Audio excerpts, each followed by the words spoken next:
Ave Maria, cheia de graça, o Senhor é convosco. Bendita sois vós entre as mulheres, e bendito é o fruto do vosso ventre, Jesus. Santa Maria, Mãe de Deus, rogai por nós, pecadores, agora e na hora de nossa morte. Amém.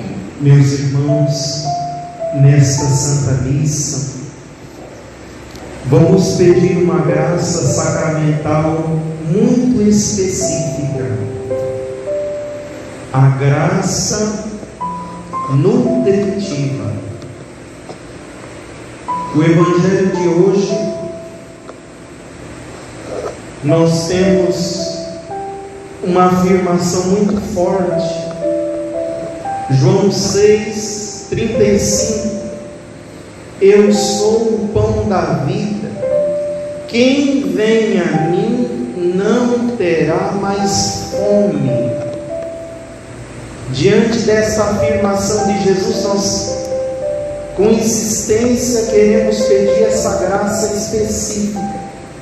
Dai-nos, Senhor, a graça nutritiva, porque estamos vivendo tempo de coronavírus e muitos católicos estão buscando alimentos inapropriados para as suas almas.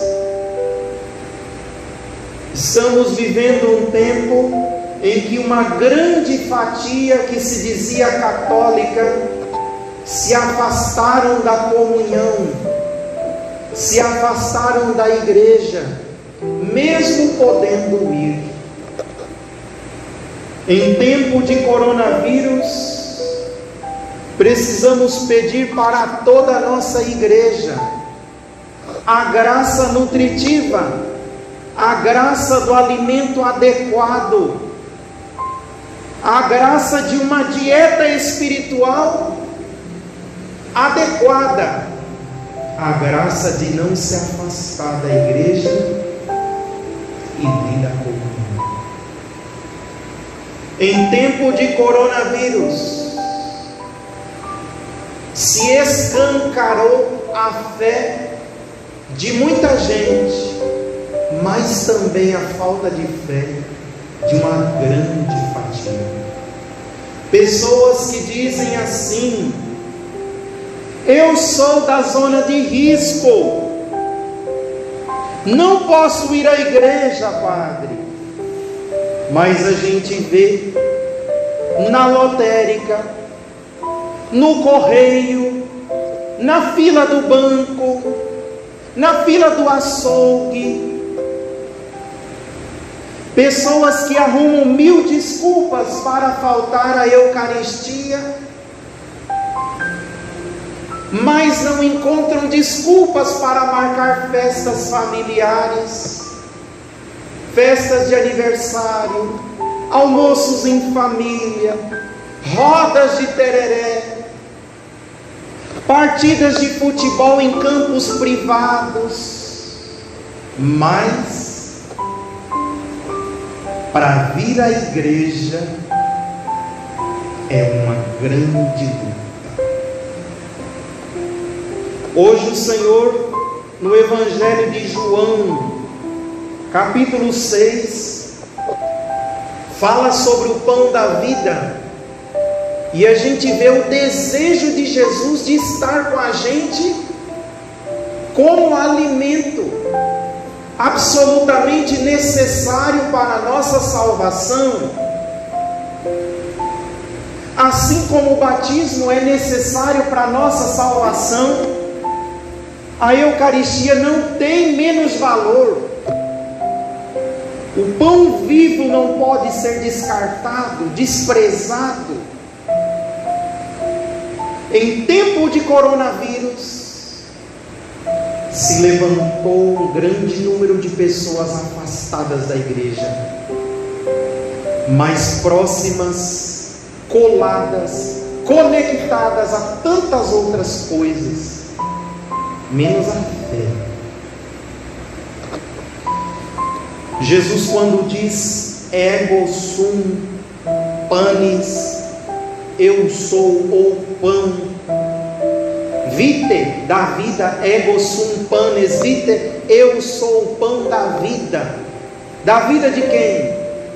Da nossa vida. É o alimento absolutamente necessário para a vida da alma. E durante essa semana, as leituras fizeram acenos para isso. Domingo, escutávamos Lucas 24, que dizia assim: Jesus com os discípulos, perguntando se eles tinham alguma coisa para comer. Tendes aí alguma coisa para comer? Jesus perguntando se eles tinham algum alimento. E eles arrumaram peixe assado e deram para Nosso Senhor. E Ele comeu diante deles. Domingo. Na segunda, João 6. Jesus percebendo que uma turba de gente o seguia por um desejo simplesmente físico, corrigiu com duras palavras, dizendo: vocês estão me procurando pelos pães que eu multipliquei e vocês comeram. Trabalhem não pelo alimento que se perde, mas pelo alimento que vai trazer a vida eterna. Jesus notou que eles estavam buscando apenas um bem-estar físico. João 6. Ontem, terça, a continuidade desse evangelho. João 6. Jesus disse para o povo: não foi Moisés que deu o pão, que deu o maná aos vossos pais, aos vossos antepassados, mas foi o meu Pai que está no céu. Jesus tirou aquela atenção de Moisés e colocou no Pai. O alimento veio do Pai, não veio de Moisés. Moisés foi o instrumental de Deus. E hoje Jesus também vai aprofundar na afirmação do pão da vida. Ele vai dizer assim: quem vem a mim não terá mais fome. Que alimento é este?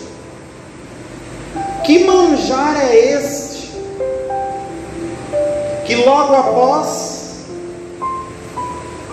de ingerido, vai saciando plenamente, vai prolongando efeitos. E a gente não pode deixar de esquecer aquela passagem do Antigo Testamento, do maná. Êxodo 16. Êxodo 16 mostra Deus nutrindo o povo com chuva de um alimento. Caía do céu, diferente do nosso alimento que vem de baixo para cima. Você planta uma coisa, um milharal, vem de baixo para cima. Qual é o alimento que vem de cima para baixo? Você planta piqui, vem da terra. Planta um manguezal, planta pé de manga, né? Vários pés, um pomar, manga, laranja, mamão, vem de baixo para cima. Mas o alimento que vem de Deus vem de cima para baixo. Por isso que Jesus, fazendo referência a Êxodo 16, fala assim: o pão do céu. Quem come do pão do céu não tem fome. E aquele povo de Êxodo 16, quando comia maná, no outro dia tinha que comer de novo, porque era um alimento físico. E todos os dias Deus mandava o maná necessário. Eles não precisavam estocar maná, não tinha depósito. Todos os dias Deus mandava a quantidade necessária. Aquele maná era uma menção, era um anúncio, era uma referência agora aquilo que Jesus vai concluir. Aquilo que o maná não podia fazer, a Eucaristia consegue rematar, superar, aperfeiçoar. Aquela bondade divina de fazer cair pão do céu, de fazer cair codornizes, aquela bondade divina agora com Jesus, em João 6, aquilo que foi prenunciado em Êxodo 16, em João 6, agora acontece. Agora acontece. Jesus, com a Eucaristia, ele vai superar todas aquelas maravilhas, aquelas bondades divinas. Eu fui em Santo Agostinho para procurar uma explicação sobre isso, e Santo Agostinho escreveu de maneira bastante concisa: os homens querem, com a comida e a bebida, conseguir não ter mais fome nem sede.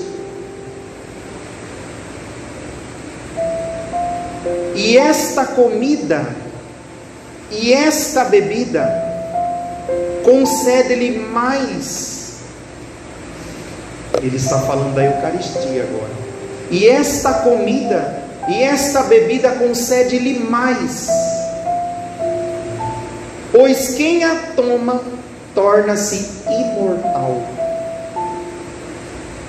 torna-se incorruptível.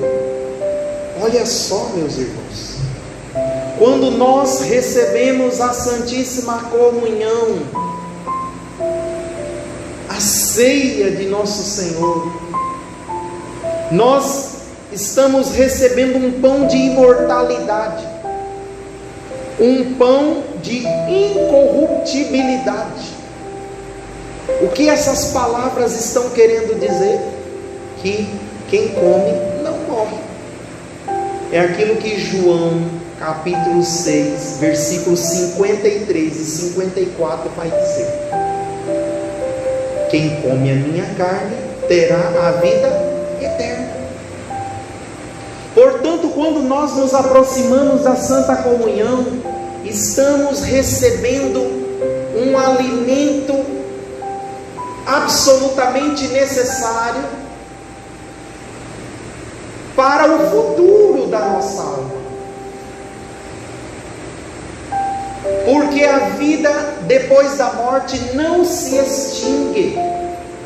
Tem muita gente com medo do coronavírus. Gente, a vida não se extingue depois da morte. O cristão apenas se despede desse mundo, dessa realidade, mas a vida vai continuar ou em Deus ou naquele lugar ruim. E esse alimento da passagem, esse alimento que vai nos garantir, esse alimento apropriado, adequado, é a Eucaristia. E nós temos a graça de ter a Santíssima Eucaristia aqui na capela, onde tantas capelas dessa paróquia não tem. Só temos aqui na Matriz e lá no Capão Verde, de 18 comunidades. Só aqui em Matriz e Capão Verde, quando a gente passa aqui na frente ou aqui aos lados, a gente tem que traçar o sinal da cruz em respeito, porque o Mestre está aí. O clima espiritual deve mudar também nosso comportamento. A gente vê, por falta de catequese da grande massa católica, uma irreverência muito grande diante do Santíssimo Sacramento. As pessoas não aprenderam que quando nós passamos diante do sacrário, nós temos que reverenciar Jesus, ou se inclinar, ou ajoelhar. Às vezes eu fico escandalizado em certas igrejas, que eu coloco o Santíssimo no sacrário, tiro o Santíssimo e deixo em cima do altar, ou melhor dizendo, porque não tem sacrário, e fica aquele carnaval ali. Gente, o Senhor está na igreja, o Senhor Jesus está ali. Nós precisamos ter um comportamento adequado. Quando a gente vem no altar, aqui no presbitério, o Santíssimo está ali, a luz do sacrário está indicando. É necessário mudar o comportamento. É o Senhor Jesus, não é qualquer pessoa. É a segunda pessoa da Santíssima Trindade. É muito sério isso. Santo Agostinho diz que quando os homens comem as comidas, eles querem não ter mais fome. E quando eles comem esta comida que nós estamos aqui dizendo, João 6, eles estão tomando um pão de imortalidade, um pão vivo, um pão de incorruptibilidade, e estão sendo introduzidos na comunhão dos santos. O pão que São Padre Pio comeu, o pão que Santa Rita comeu, Santa Paulina,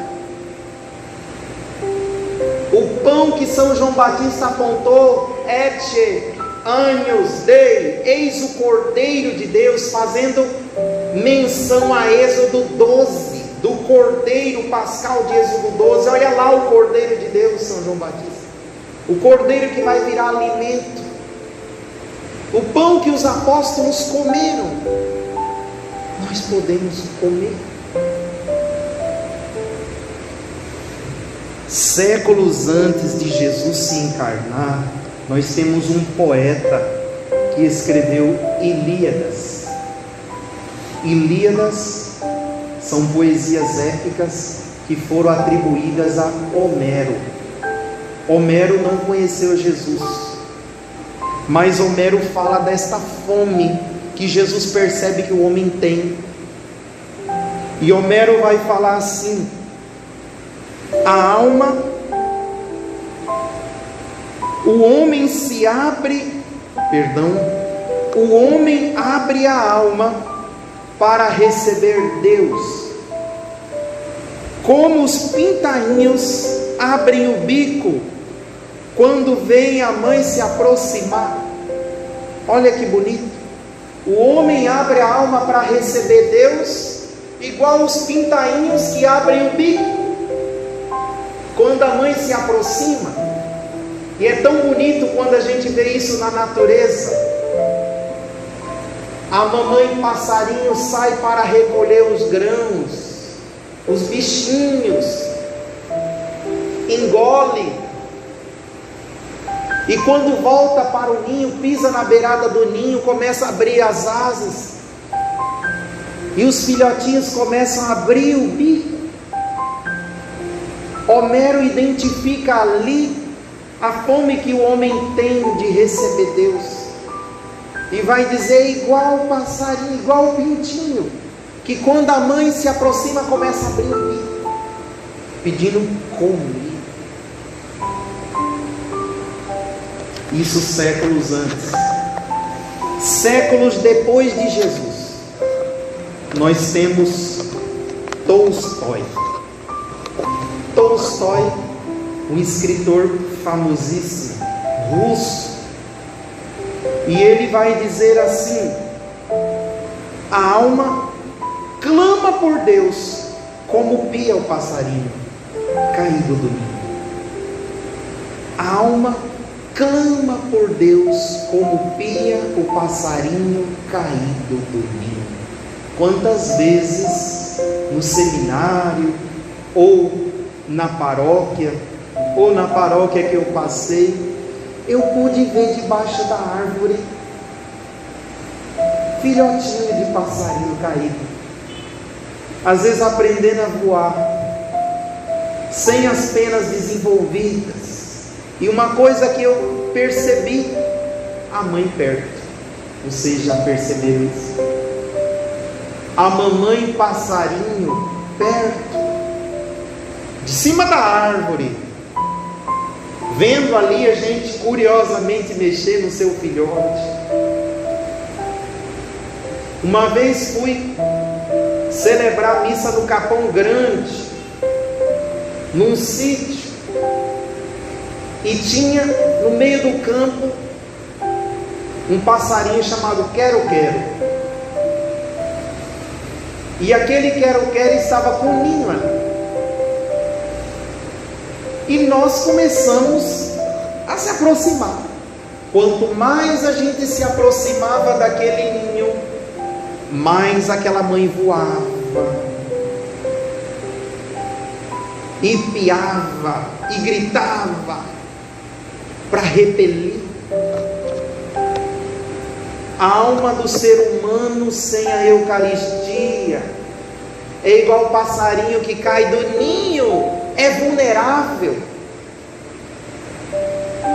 O bicho pode ir lá e comer. A alma do ser humano sem a comunhão é uma alma em perigo, meus irmãos. Em tempo de coronavírus, muita gente está como o passarinho que caiu do ninho. E muitas vezes o demônio faz a manobra de trazer alimentos inadequados, alimentos inapropriados, que não vão trazer o que você precisa. Tem muita gente como o pássaro que caiu do ninho, nessa sacudida. Por isso Tolstói, depois de Cristo, vai falar: a alma clama por Deus, como pia o passarinho caído do ninho. Olha só que lindo, poético, né?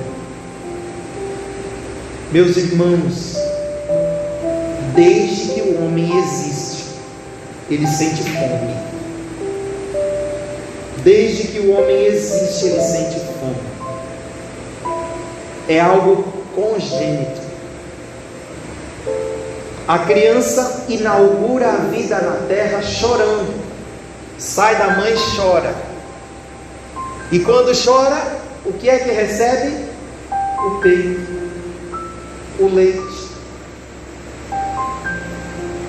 Chora porque desgrudou, chora porque caiu do ninho. E a enfermeira cuidadosa já leva para amamentar. Faz os procedimentos de limpeza, mas depois leva para puxar o leite. Nós precisamos puxar esse leite de Deus. O leite de Deus é igual àquele leite primário das nossas mães, aquele primeiro leite, cheio de vitamina, cheio de nutrientes. Não como aquele leite que já passou muito tempo, que já perdeu um pouco das propriedades, mas aquele leite que vem com aquela bomba de vitamina. Assim é a comunhão. E Jesus nos oferece na comunhão a sua alma, sua divindade, sua vida, seu corpo e seu sangue. Na comunhão. Isso tem efeitos. Hoje eu gostaria de encerrar falando de um efeito da Eucaristia. Quando a gente olha Gênesis capítulo 2, versículo 9, a gente vê o paraíso, com um monte de coisa que Deus criou, e Adão e Eva. E lá no meio daquelas árvores, Gênesis aponta uma árvore, a árvore da vida. A árvore da vida produzia frutos, e esses frutos serviam para afastar a morte e para conservar a vida daqueles que comiam. A árvore da vida. Ali nós temos uma figura da Eucaristia. A Eucaristia é essa árvore da vida, esse alimento, é esse maná. Pode um homem viver muito tempo sem alimento? Existe alguém aqui nesta igreja que poderá viver muito tempo sem comer nada? Existe alguém aqui com poderes sobrenaturais que possam gozar de uma abstinência alimentar prolongada? Ontem na Capela do Bom Jesus eu falava de 7 pessoas místicas que viveram fenômenos psicofisiológicos, pessoas que passaram muitos anos sem comer alimento comum, só viviam de um alimento chamado Eucaristia. Eu lembrava de Martha Robin, uma francesa. Jesus apareceu para Marta e disse a ela: Marta, você quer ser igual a mim? Marta, você quer ser igual a eu? Quer ser igual a mim? E Marta disse assim: Senhor, o meu eu é você. O meu eu é você. E a partir daquele momento ela foi para a cruz. Viveu 63 anos acamada sem comer. 63 anos sem comer. Eu te pergunto, quantos dias você consegue ficar sem comer? O ano passado eu fiz 3 experiências de jejum intermitente. A primeira fiquei 24 horas sem comer. A segunda 48 horas. E a terceira experiência de jejum intermitente foi de quinta a domingo. Eu tomei café na quinta-feira e fui para a zona rural. Fui almoçar no domingo. Meu único alimento ali foi a Eucaristia, aquela pequena partícula. Quantos dias você consegue ficar sem comer? Uma semana? 3 dias? Quantos dias?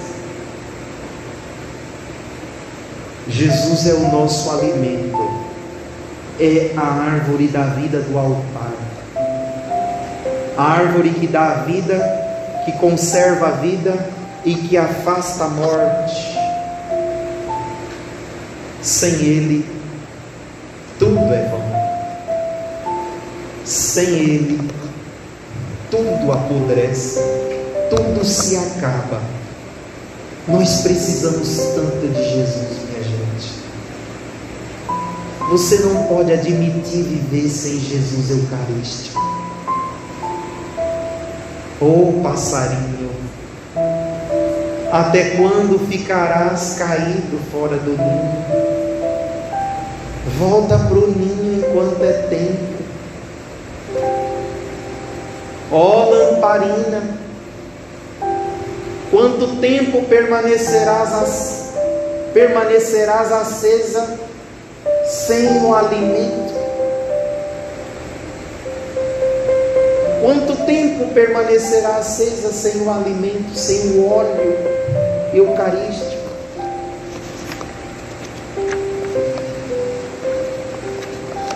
Quando nós recebemos a Eucaristia, diz São Tomás de Aquino, o homem se transforma em Cristo.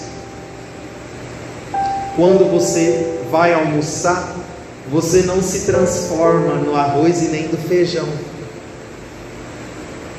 Mas quando você recebe a comunhão, você se transforma em Cristo. Quando você come o arroz, o feijão, a carne, o suco, aquele alimento se transforma em você. Agora, quando você recebe a comunhão, acontece o processo contrário. Você é que se torna Cristo, e não Cristo se torna você. É um processo contrário. É outro Cristo. Quando alguém sai assim com a Eucaristia, você está se tornando outro Cristo. Vai ficar um tempo ali com você, até o organismo digerir. E tem pessoas que têm medo quando a Eucaristia cola no céu da boca, acha que vai morrer, tem tantas lendas. A Beata Maria de Araújo, quando recebia a comunhão das mãos do Padre Cícero Romão, algumas vezes a comunhão virou sangue na língua dela. Quando a gente recebe esse alimento, a gente se torna aquele que nós recebemos. Por isso, nesta noite, eu convido a você a encomendar das mãos de Nossa Senhora, de São João Batista, esta graça, a graça da sede de Deus, a graça nutritiva. Não podemos viver muito tempo sem a nutrição da alma. Precisamos que Deus regularize nossa vida. É absolutamente necessário para a nossa salvação. Não é um sacramento de menor importância. Tem pessoas que, quando alguém morre na família sem o batismo, parece que o céu abre, o chão abre, né? Quantas vezes o povo vem me procurar: padre, dá para batizar fulano? Mas fulano morreu. O batismo não é para morto, não se batiza morto. Uma vez até disse para uma mulher: olha, experimenta ir lá dar almoço para o defunto, ele vai comer? Quem aqui consegue dar almoço para defunto? Ninguém. Assim também batismo, não dá para batizar defunto.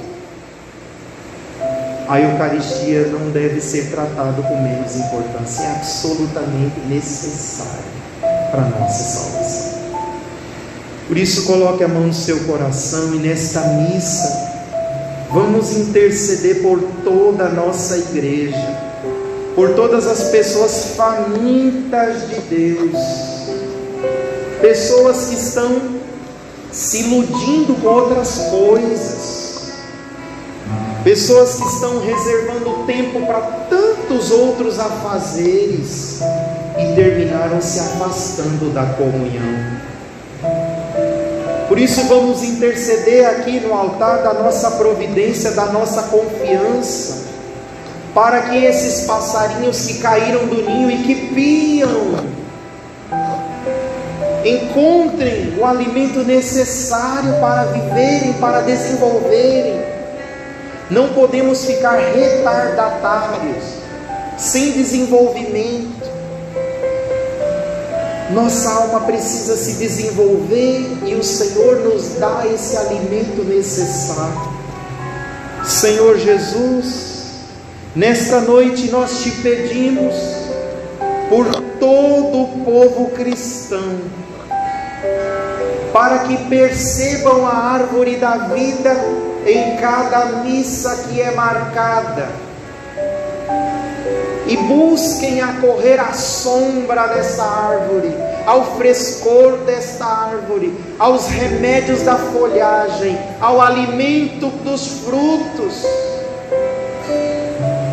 Senhor Jesus, abre para nós o campo da percepção de quanto é necessário comungar para viver, comungar para se salvar. E tenha misericórdia de nós, Senhor, por situações que nós estamos vivendo, mas o Senhor conhece, sabe delas, e elas já estão encomendadas. Desata para nós, Senhor, estes nós. Dai-nos a graça de São Tarcísio, de levar Jesus em tempo de perigo, de buscar Jesus. São Tarcísio levava Jesus aos perseguidos pelo imperador Valeriano, levava Jesus preso no peito, para ninguém tomar. E um dia pararam Tarcísio na rua, perguntando: o que é que você leva aí? E ele disse: estou levando os santos mistérios. Me dá os santos mistérios, eu quero ver. E começar a bater, a derrubar, a chutar Tarcísio. E quando Tarcísio estava para morrer, o Senhor Jesus, que estava ali numa bolsinha no peito de Tarcísio, o Senhor Jesus entrou no corpo dele. E quando morreu, aqueles que foram procurar os santos mistérios não o encontraram mais, porque Jesus se misturou a São Tarcísio. Buscar Jesus em tempo de perigo, levar Jesus em tempo de perigo, da maneira que o Senhor nos concede. Vinde, Espírito Santo, enchei os corações dos vossos fiéis e acendei neles o fogo do vosso amor. Enviai o vosso Espírito, e tudo será criado, e renovareis a face da terra. Vamos ficar de pé e vamos cantar aquele canto que diz assim: assim como a corça suspira a minha alma por ti, Senhor. Vamos cantar pedindo essa graça de desejar receber Jesus. Assim como a corça suspira pelas águas, por ti suspira minha alma, Espírito de Deus. Levanta a mão e canta, pede ao Senhor essa graça. Enche-me, Espírito, enche-me, Espírito, enche-me, Espírito de Deus. Enche-me, Espírito, enche-me, Espírito, enche-me, Espírito de Deus. Graças e louvores sejam dadas a todo momento ao Senhor